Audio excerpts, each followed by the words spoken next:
Growth in my life in so many areas has come down to this one principle. If you can reframe what your brain perceives as hard, you'll make it a lot further than if you don't know how to do that. Every time I thought I was in a situation where I was overwhelmed or just like a lot was going on, I found that I don't necessarily want to push myself, and oftentimes I want to stop. However, what I've figured out is if you can actually reframe what you think is hard as just the cost of getting what you want, you'll get a lot further.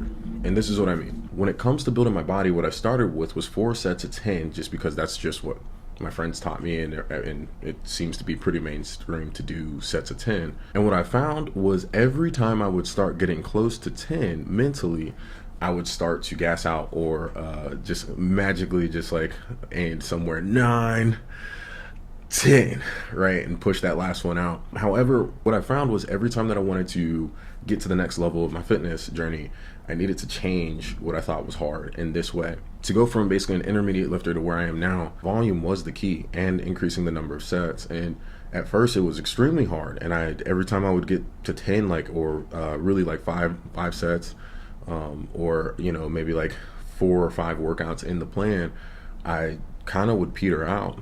And so I had to change this to where I started to see, man, 6 workouts, 4 to 6 working sets after a warm up. This is just what advanced lifters do.